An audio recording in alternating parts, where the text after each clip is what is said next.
Welcome everyone to the Proven Knowledge Podcast. I'm your host, Anthony Church. I'm a music producer from Northeast Ohio. I began this weekly interview series to give you different perspectives from artists, producers, engineers, and other individuals in the music industry.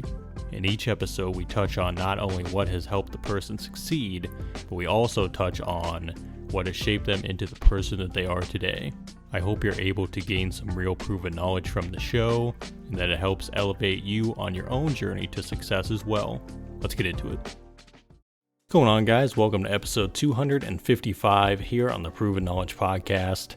Today I welcomed a DJ and producer. His name is VooDoo Child. He's currently based in Columbia, South Carolina. VooDoo Child was connected to me through Dom. He was also connected to me with his artist who he's been working with closely named K.H.A.O. K.H.A.O was not able to join us today, but we're hoping to get K.H.A.O on the show very soon. But I loved having VooDoo Child on today. He talked about his beginnings in production, switching from tools like the ASR-10 to using Serato Sampler in the modern day, and really just what it's meant to him to be able to produce for so long and kind of see the change in technology, but also find his niche and be able to continue to create instrumental projects for himself. But also he told us the story about how he met K.H.A.O and really just the synergy and chemistry that they've had ever since working together. They also have an album coming up, which I'm super excited for. Like I said, hopefully we get to talk to K.H.A.O as well and get his perspective. VooDoo Child also told us about, his experience with DJing, what that means to him, to be able to do so many different live events and play a lot of different music. He expressed being a fan of many different genres and really just being able to bring joy to people and create a real experience for people in the different sets that he creates. And I think that sets him apart from a lot of people, and it shows the care and the craftsmanship that he has for what he does. So I really appreciate him for coming by this week, sharing his perspective, sharing his good energy as well. Thanks to Dom for connecting us. And I hope you guys enjoy this one as always. So without further ado, let's get into it. All right, so welcome everyone to episode 255 here on the Proven Knowledge Podcast. Today we have an awesome DJ, producer out of Columbia, South Carolina. Everybody please welcome VooDoo Child to the show. How you doing today, man? I'm good, brother. How you doing, man? Doing great. And like I said, I'm glad that Dom got us in touch. I know it's kind of short notice because he just got us in touch like a couple days ago. Right. So, thanks for doing this, like I said, on short notice. But I'm happy to have you here today. And we usually have the guests give some background to start off on, kind of what led you to pursuing music. I know you do, like I said, DJing, producing, a lot of other things. So how did this journey begin for you? Well, I wish I could say I had a choice, but I kind of didn't, because early on, actually the journey started with my mother. She was like a real big music head, and it's just like, I had to find some way to kind of get these thoughts and ideas and rhythms and stuff out of my head. So I started out actually producing and songwriting like early in my teens, like a lot of independent stuff. And then at that time, I used to just help out DJs. I'm from Florence, South Carolina, and there was crews of DJs that I would help set up equipment, kind of learn the trade from them. And I didn't really want to go into that avenue as far as DJing. It was always about, production and doing those kind of things. But DJing has always just allowed me to kind of create my own atmosphere and connect with those people who are like directly in line with what I'm doing. Production, I'm going to produce regardless. I'm going to produce and DJ probably until I'm in the grave. Yeah. So both of those are just kind of conduits to help me just get my energy out and connect with the people I need to be with. Yeah, for sure. And I think that's how you have a real love for it as well, when you've been doing it that long and you still get that feeling from it, you know what I mean? Right. Yeah. New sounds, new energy. Like, new sounds trigger me, give me immense joy all the time. So. Yeah, for sure. And as far as producing goes, how did you get started and what tools were you using? Have you been using the same tools to produce ever since the beginning, or has your production process kind of evolved? The production has evolved. So how I actually started producing, I started songwriting first. And every time I would need to go to the studio, I was in a group and things like that. So I would always have to piece together everything. I love samples and all genres of music. So I would be, every time I went to the studio, I'd be like, I want this here, and kind of like this here. And then one day I was like, you know what? I might as well just do it myself. And I started out very analog. There's old samplers, workstations, Ensoniq, ASR 10s, EPS 16 plus, which all this stuff is kind of archaic now. But that's where I started. And I used those for years and years and years and years, just doing a lot of stuff for like independent artists. And then as time evolved and technology came out, I found myself kind of lost in a space for a second because I couldn't really find, every time I would buy some equipment, but nothing kind of gave me the feel of that.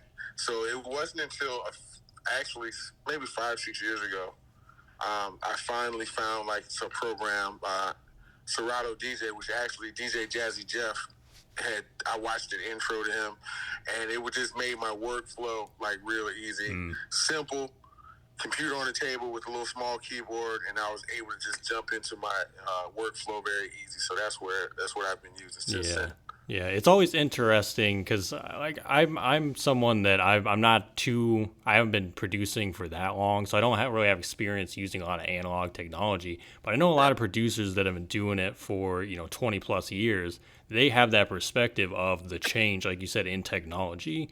And it's funny because I think a lot of people, they'll stick with what they know.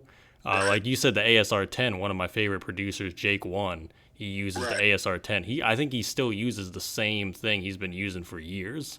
And then other people, it'll be like they went from the MPC to Machine or FL Studio or something. Like Ninth Wonder, he uses FL Studio, and a lot of people are like, how does he make the most soulful when beats? He started using, he was doing all this incredible stuff, and people, and then because in its inception, because I had a friend who was actually using Fruity Loops, and it was not designed for what it turned into. Yeah. And so there was with MPCs, like I did some light work on MPCs, and then I have, even in my workspace now, I've got all these drum machines and samplers that I've never used because they just mentally, I just couldn't, there was not a connection there. And so I just couldn't get a grasp of it. But I always kept it because I did want to implement them maybe in some kind of live show or something like that. But when it actually, I just had to find the simplest way to get the idea out of my head into the recording. So it just took me a minute. Yeah, I feel like too, even having a lot of gear can sometimes overwhelm you. I've always felt that. I feel like when you kind of simplify your tools down to what you actually need to create, then it becomes a lot easier to get those ideas out. That's right. Because there's a lot of gear overwhelm, I feel like, and a lot of people kind of pressure. Right. And then you end up getting frustrated because you want to create, but then you got this time period where you have to try to learn this stuff. Matter of fact, Madlib, who's a great producer, has been around forever, done all this stuff with like Doom and all this stuff. I was listening to him talk one day, and you think that he's used all this incredible stuff, done all this work, and he's doing all his beats on the iPad right now. Yeah, it's crazy.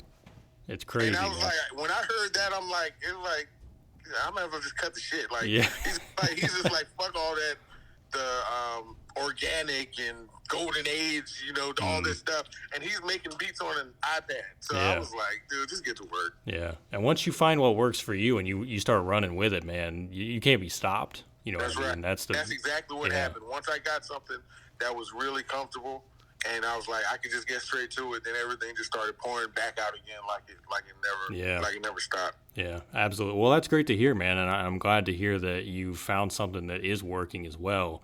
And I know just from looking at your Instagram, what you've been doing, I know you've done some instrumental work on your own, putting out your own music as well, and you've teamed up with artists like K.H.A.O. So talk about the work you've done recently, even up till this year. And kind of where do you think you're balancing, your solo work with working with other artists? Is there some type of clash going on there, or you just kind of are working on what comes naturally to you in the moment and kind of pushing whatever that would be? So I was at a point where I was just going to just put out instrumental projects. I've always been a project guy instead of just just making a bunch of beats and people buying them offline, that kind of thing. I'm not opposed to it, but I was just like, I'd rather put out bodies of work. So I had gotten to that point where I was doing all these, and I was making all these beats and stuff and collecting. I said, you know what, I'm gonna put out an album. When I decided to do that, and I had also stopped going to like all these artist workshops and these, these DJ crews like to do these artist collective type things or whatever. So I kind of was like, I wasn't doing none of that stuff. So what happened was, I was actually going to meet a partner of mine to start working on some music with him. He didn't show up. It was one of these artist collective things, independent artist groups. He didn't show up. So I was like, all right, I'm going to just stick around, kind of listen to see what's going on. A friend of mine was like, come on, be on the panel, blah, blah, blah. Ended up doing that. K.H.A.O comes and performs.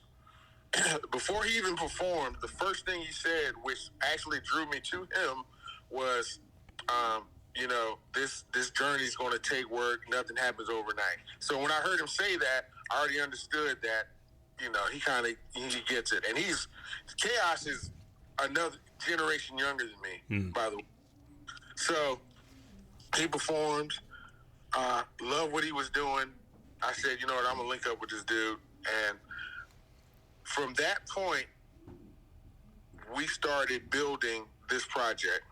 So I went from, all right, I'm just going to do this instrumental thing, to, all right, this guy right here, he can put together concepts, he can listen to my production and put something together instead of just making just random blah, blah, blah kind of stuff, right? So that did two things. One thing, it inspired me to keep making more and more stuff, because now I got somebody to pour into. And it also it gave me, the thing of, you know what, if we got this connection and we're vibing, then there's other people out here still that are kind of on the same wavelength, and we can kind of create first and then see what happens later.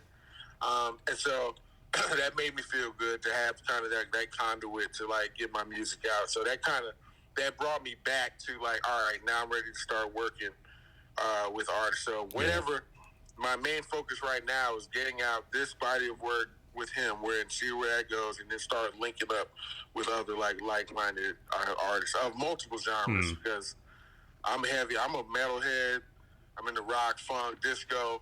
I love like a lot of the EDM stuff. I like jazz. So, but first things first, because once you start dabbling into, I do this, that, you never get what you're supposed to get done in the first place. So, but it gave me like more hope, that I'd be able to, have some independent success. Yeah. Success anyway is three people hearing it and be like, yeah, I like that. I fuck with that. So that's kind of where I'm at with it. Hey there, hope you're enjoying the episode so far. I just wanted to take a quick minute out to let you know about a couple different ways that you can support the podcast. One of the ways is by clicking that support the podcast button within your streaming platform.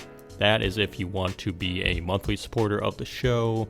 You can contribute either 99 cents, $5, or $10 a month. So that's the first way, and that's the more traditional way that we've had now for the last couple years. The other method that we actually just recently introduced is from our good friends over at Ko-fi. Ko-fi is a virtual tip jar. We have set our limit to a minimum of $10, but you can go make one-time, one-off donations. So if you visit ko-fi.com/the Proven Knowledge Podcast, you'll be able to donate. And all these different forms of donation go towards getting new guests every single week, getting potential sponsors on board to do giveaways, and overall just making the show better for you guys. So if you want to do that Ko-fi link, it's ko-fi.com/the Proven Knowledge Podcast. Otherwise, again, look for that support the podcast button in your streaming platform if you'd like to be a monthly supporter. And I just want to say thank you guys for your contributions. And without further ado, let's get back into the episode.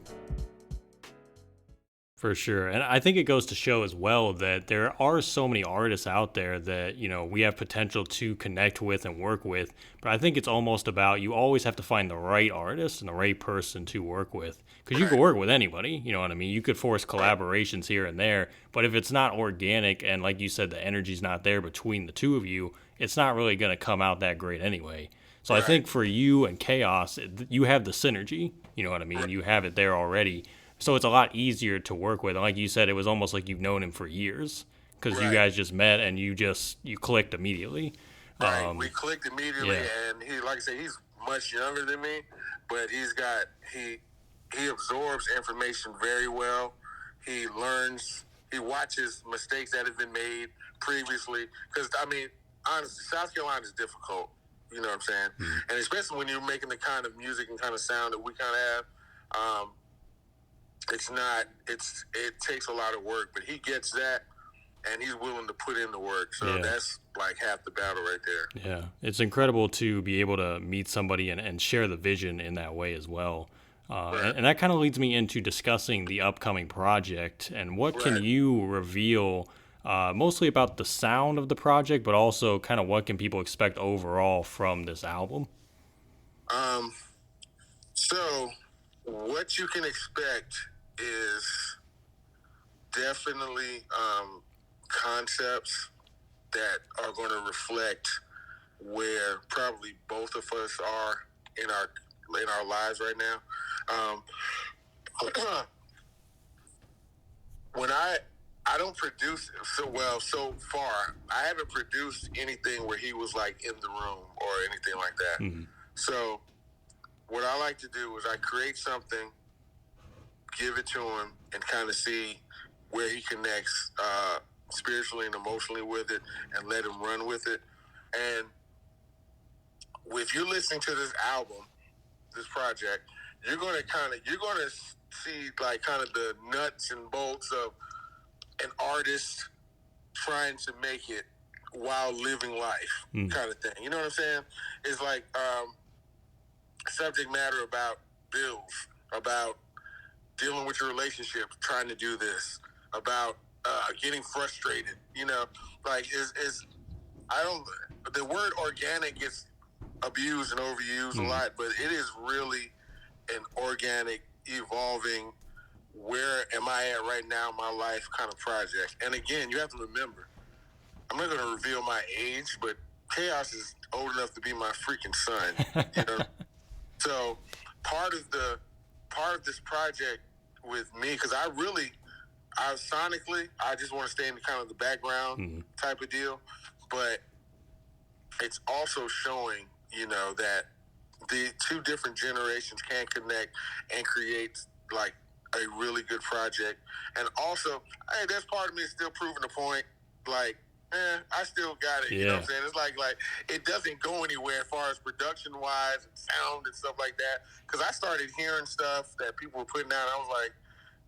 I was like 30 years ago kind of making that, but it's more important to be on time than ahead of your time a lot of times. So so that's kind of me proving the point, but pushing Chaos to whatever he's going to continue to evolve into, being a part of that, at this process, because there's going to be other producers and other people he works with or whatever, but to, catch him at this stage and be part of that evolution, and I'm still evolving too, is kind of what you're going to hear. Yeah. Well, that sounds right up my alley for sure, because that's exactly the type of music that I like the most, honestly, is the storytelling stuff, is the real honest material.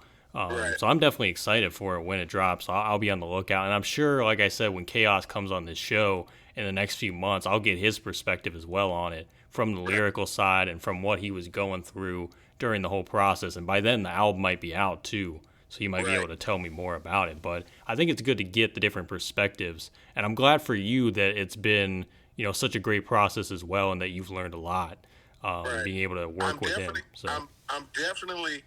One of the biggest learning curves right now is actually the business of music as it is conducted today.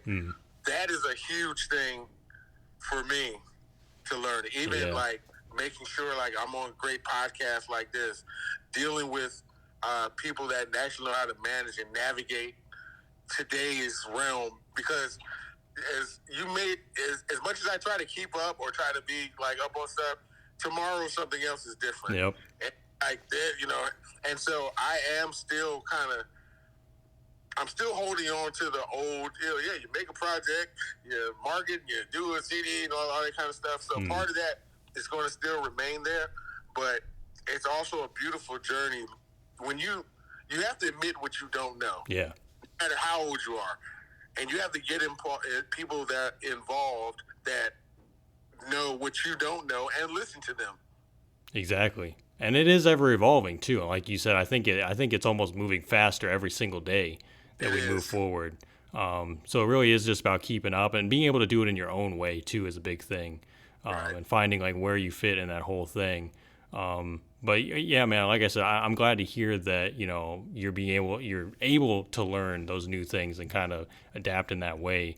And I think my next question would be regarding DJing specifically, because I see a lot on your page about, you DJing different events and playing a lot of different types of music too, and doing a lot of different events.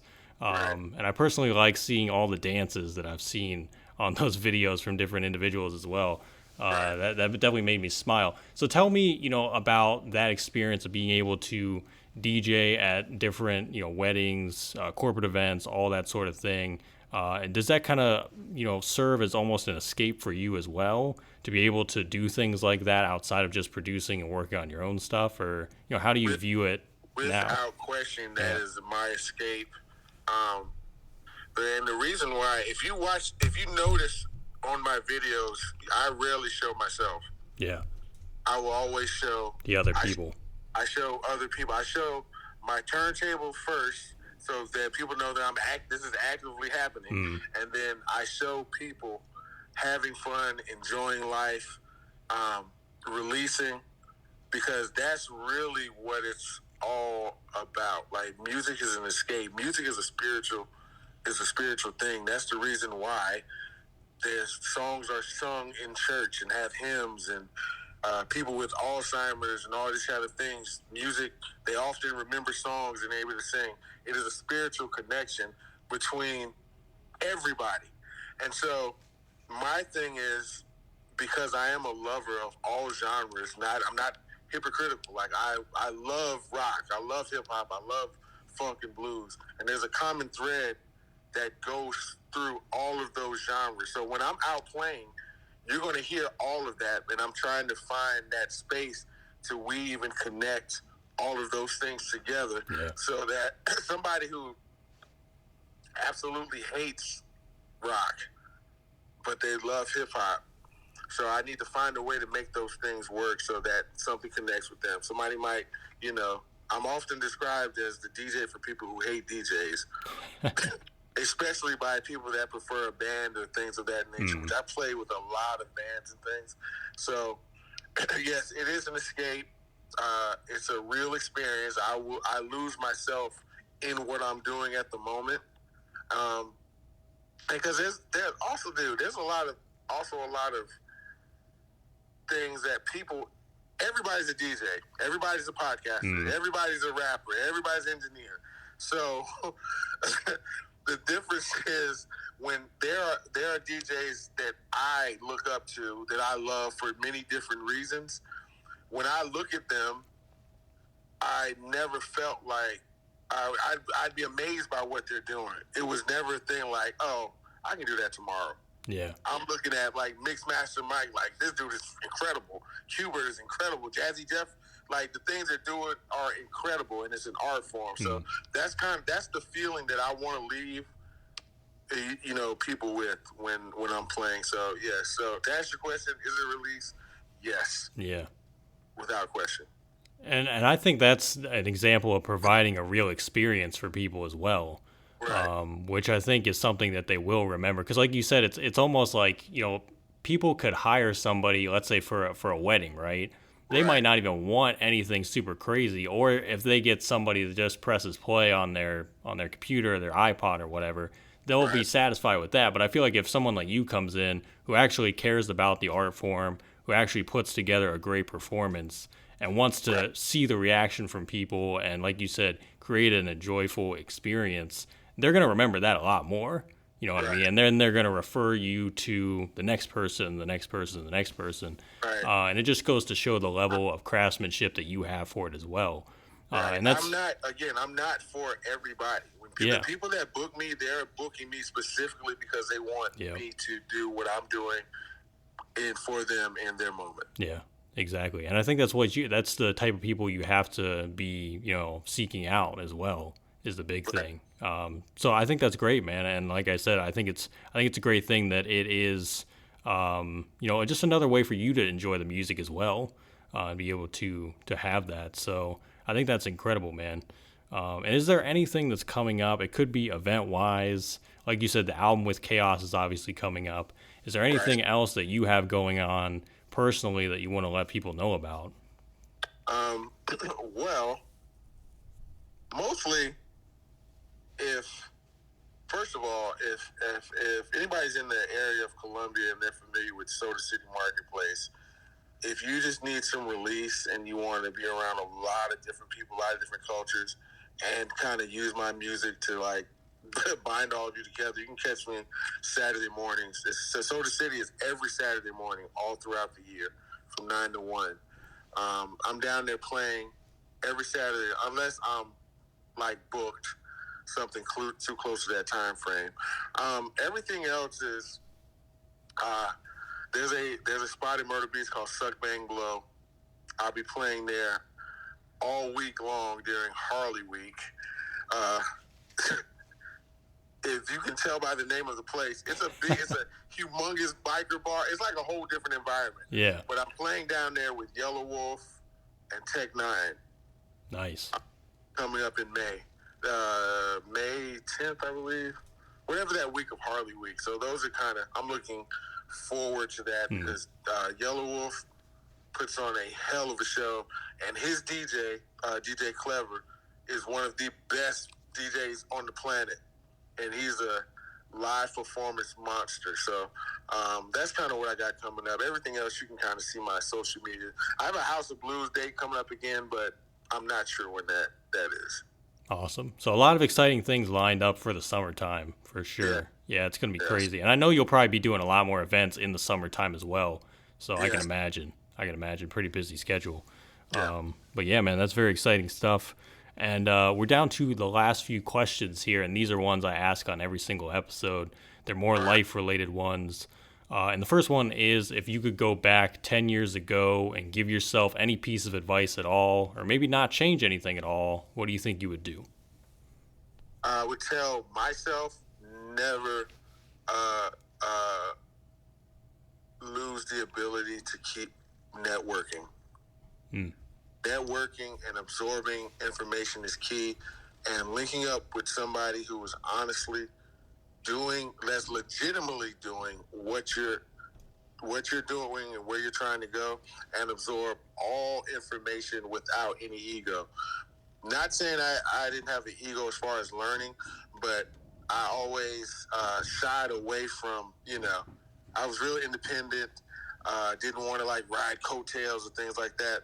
But somebody has to help you navigate so that you know the difference, in doing that. So definitely, in many schools of theology and business, they always tell you to find a mentor. That is important.